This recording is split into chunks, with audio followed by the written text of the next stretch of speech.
لوگ پوچھتے ہیں کہ جی یہ 5 سال آپ اس کو پورے کرنے دیتے تو یہ تو ویسے ہی ہمیشہ کے لیے فارغ ہو جاتا. لیکن جناب آپ یہ بھی تو سوچیں کہ ہم نے اپنا نقصان ہمیں جان بوجھ کر کہ جی ہمیں مشکل حالات کا سامنا ہوگا، ہم جلد از جلد اس کو وہاں سے ہٹانا چاہتے تھے، کیونکہ یہ آخری 12-14 مہینے وہ بالکل ہی اس ملک کو پٹھا بٹھانے اور تباہی کی طرف لے جانا چاہتا تھا. سمجھیں کہ وہ گاڑی دیوار سے ٹکرانے والی تھی، اب ہم کو اپنا نقصان کرنا تھا، اپنی جان کو اس گاڑی کے سامنے لانا تھا کہ اس پاکستان جو کہ قربانیوں کے بعد قائم ہوا ہے اس کو خدا نہ خواستہ کوئی نقصان نہ پہنچے. تو اگر کسی کے ذہن میں یہ بات ہو کہ پاکستان پیپلز پارٹی، مسلم لیگ، JUI، ANP، BNP انہوں نے بغیر سوچے سمجھے کوئی اقتدار کے لیے حکومت لی تھی، تو یہ اپنی خام خیالی دور کر لے کہ ہمیں پتا تھا کہ حالات انتہائی مشکل ہیں، یہ شخص اس ملک کو تباہ کر چکا ہے، لیکن آخری کیلیں چند باقی ہیں، اس سے پہلے متحد ہو جاؤ اور اس ملک کو بچاؤ. اور ہم نے وہ اور پہلا وزیر اعظم ہے جو آئینی اور قانونی طریقے سے گیا، یہ پہلا وزیر اعظم ہے. میرے پاس پوری فہرست موجود ہے، وقت اجازت نہیں دیتا. سارے وزراء وزیر اعظم یا برطرف کیے گئے، ان کے تختے الٹے گئے، ذوالفقار علی بھٹو کو شہید کیا گیا، لیاقت علی خان کو گولی مار دی گئی، محترمہ بینظیر بھٹو کو شہید کیا گیا. سہروردی سے لے کے بوگرا سے لے کے آج تک کوئی بھی یوسف رضا گیلانی عدالتی نااہل کرایا گیا، جونیجو کو 52(1)(b) کے ذریعے ہٹایا گیا، نواز شریف کو گرفتار کیا گیا، اس پر کیس بنایا گیا، وہ ملک سے باہر چلا گیا. کون سا وزیر اعظم قانونی طور پہ ہٹا ہے؟ یہ تو آئین میں گنجائش ہے کہ 172 اراکین جس کے پاس ہوں گے وہ وزیر اعظم ہوگا، اور ہم نے تو 174 کر کے دکھایا آپ کو. ہم نے 174 کی اکثریت واضح کی. پھر اس نے بولا مجھے امریکہ نے ہٹوا دیا، ابھی امریکہ آ گیا. میں ہمیشہ کہتا ہوں، آپ لوگوں نے سنا بھی ہوگا، مجھے اس شخص کی کبھی سمجھ نہیں آئی، یا تو پھر بہت زیادہ سمجھ آ گئی. کہتے ہیں نا، یا تو یہ بالکل پاگل ہے، بہت سیانا ہے، یہ ہیڑا بن کے پیڑا کھانے والا. یہ خود ایسی باتیں کرتا ہے، ایسے جوک کرتا ہے. آپ اس کی، میں سمجھتا ہوں اس آدمی کے لیے صرف اس کی پرانی تقریریں ہی بہت بڑی سزا ہے. ویڈیو پہ ہر تقریر موجود ہے. یہ جو بات کرے آپ اس کو پرانی تقریر دکھاؤ کہ تم تو پہلے یہ کہتے تھے. یہ جو بات کرے آپ کچھ نہ بولو، ان کی پرانی تقریر دکھاؤ. لیکن جاتے جاتے پہلے امریکہ، اس کے بعد کہتا ہے امریکہ نہیں، افواج کے لوگوں کے نام شروع کر دیے، پھر کہتا ہے وہ بھی نہیں، یہ سازش وہ سازش. بھائی تمہارے پاس لوگ ہی نہیں تھے، یہاں وہاں سے پکڑ کے تمہیں حکومت میں لایا گیا تھا. جب انہوں نے دیکھا کہ یہ تو ملک کو تباہ کرنے کے لیے تلا ہوا ہے تو بھائی ختم ہو گئی بات. سارے نیوٹرل ہو گئے تو نیوٹرل بھی اس نے گالی بنا دی. یعنی میں اگر ہوں تو ٹھیک ہے، ورنہ سب غلط ہے. ملیر میں ضمنی الیکشن میں ایک حلقے سے یہ جیت گیا، ایک حلقے سے ہار گیا. حکیم بلوچ جہاں سے جیت گیا تھا اور یہ ہار گیا، کہتا ہے یہاں دھاندلی ہوئی ہے. برابر سے جہاں یہ جیت گیا، کہتا ہے یہ الیکشن صحیح تھا، یہ آدمی ہے. اور آج بھی میں آپ کو بتاؤں کہ آپ نے دیکھا ہوگا اقوام متحدہ میں مولانا مسکین صاحب، اسرائیل چیخ رہا ہے کہ جی پاکستان میں زیادتی ہو رہی ہے. اسرائیل، اب ہمارا یہ نیا دوست آیا ہے، یہ ملعون، وہ چیخ رہا ہے کہ پاکستان کے ساتھ زیادتی ہو رہی ہے. تو میں پھر کہوں گا کہ حکیم سعید صاحب نے پھر ٹھیک ہی لکھا تھا، 98 میں لکھا تھا کتاب میں. ہمارے اور عالم دین تھے ڈاکٹر اسرار احمد صاحب، ان کی تقاریر بھی ٹھیک تھی کہ یہ پلانٹڈ ہے، یہ باقاعدہ چنا گیا ہے اس پاکستان کی، نعوذ باللہ میرے منہ میں خاک، تباہی کرنے کے لیے اور ٹکڑے کرنے کے لیے.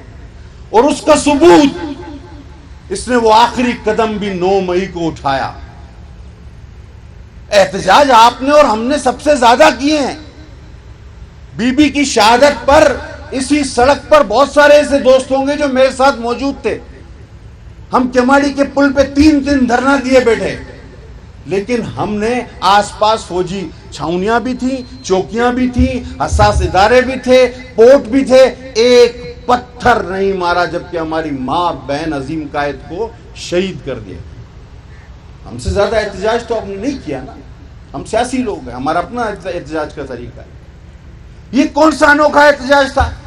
کہتا جی یہ اتفاق تھا. اچھا یہ اتفاق ایسا ہوتا ہے کہ یہاں سمجھے فرض کریں اتنے ہی لوگ تھے, زیادہ نہیں, تو آدھے جو ہیں وہ ISI کے دفتر پہ چلے جائیں, آدھے جو ہے وہ کور کمانڈر کے گھر چلے جائیں, آدھے JH چلے جائیں. بھائی جب انسان اشتعال میں ہوتا ہے تو اس کے سامنے تو جو چیز آتی ہے وہ اس کو نقصان پہنچاتا ہے. یہ تو طویل سفر طے کرنے کے بعد مخصوص حساس اداروں کے دفاتروں پہ گئے, گھروں پہ گئے. یہ اتفاق نہیں ہو سکتا, اور سارے ثبوت اب ان کے خلاف سامنے آ چکے ہیں. ہوا کیا؟ دشمن نے ہمارا مذاق اڑایا ان چند 100 لوگوں کی وجہ سے. پاکستان کو انڈرمائن کرنے کی کوشش کی گئی کہ جی اس کے تو اپنے عوام اپنی افواج کے خدا نخواستہ خلاف ہیں. وہ جوان جن کی مائیں بہنوں کے آنسو آج تک نہیں رکتے, جو جوان اور خوبصورت ہر وقت بارڈرز پہ اپنی ڈیوٹی کرتے ہیں, شہید ہوتے ہیں, ان کی بے عزتی کی گئی. کرنل شیر خان جیسے بہادر انسان جس کی جو لڑتے ہوئے انڈیا سے شہید ہوا, لیکن انڈین فوج نے اس کے لیے لکھا کہ ایسا سپاہی ہم نے نہیں دیکھا, یہ اکیلا ہم سینکڑوں کا مقابلہ کرتا رہا. آپ سوچیں, اس کے مجسمے کو آپ نے نظر آتش کیا, توڑ دیا. آپ نے جنا ہاؤس جو کہ ایک سمبل آف یونٹی تھا اس کو آپ نے تباہ کیا. یہ ہے سیاست آپ کی. خدمت کا میں نے آپ کو پہلے گنوایا کہ 4.25 سال میں MPS آپ ایک کام دکھا دیں میں سیاست چھوڑ دوں. نہیں, ہاں پروپیگنڈا ان سے کروا لو. ایک نئی نسل پیدا کر دی, ایک فیبرک سوسائٹی کا تباہ کر دی. ماں بیٹی کی عزت نہیں, بہن بھائی کی عزت نہیں, سیاست میں گالم گلوچ, جھگڑا, اختلاف ہمارے بھی رہے. اسی کماڑی میں ہر سیاسی جماعت کے ساتھ اختلاف رائے رہا ہے, لیکن کھانا بھی ساتھ کھاتے ہیں, الیکشن بھی ساتھ آمنے سامنے لڑتے ہیں, دوسرے دن ایک دوسرے کو گلے بھی لگا رہے ہوتے.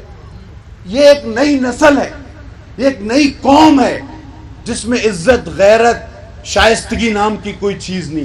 اس فیبرک کو معاشرے کے اس نے تباہ کر کے, یہ سب سے بڑا نقصان جو پہنچا کے گیا وہ یہ پہنچا کر گیا کہ اس نے معاشرے میں سے روایتی شائستگی کا فیبرک تباہ کر دیا, جسے اب ہم سب کو مل کر بلڈ کرنا ہے.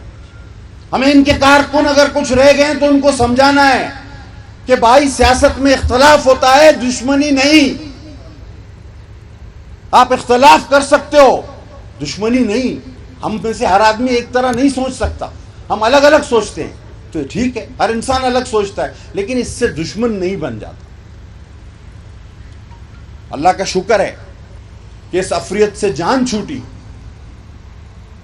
اور یہ ملک پاکستان بڑی محنتوں کے بعد, بڑے پروپیگنڈے ہم پہ ہوئے کہ جی آپ بھی آئے تو مہنگائی.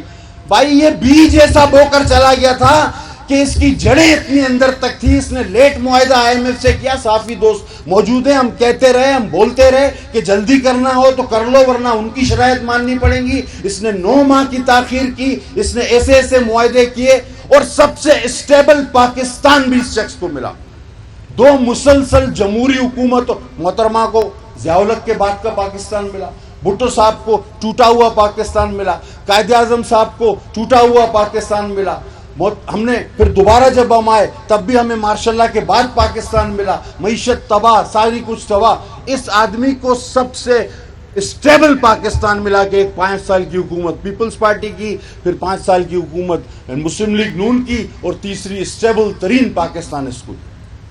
لیکن اس نے تاریخ کے اس اسٹیبل پاکستان کو اس موڑ پہ لے گیا جہاں سے خدا تعالیٰ کا شکر ہے کہ وہ کہتے ہیں نا بس گرتے گرتے اللہ تعالیٰ نے ہمارا ہاتھ تھام لیا.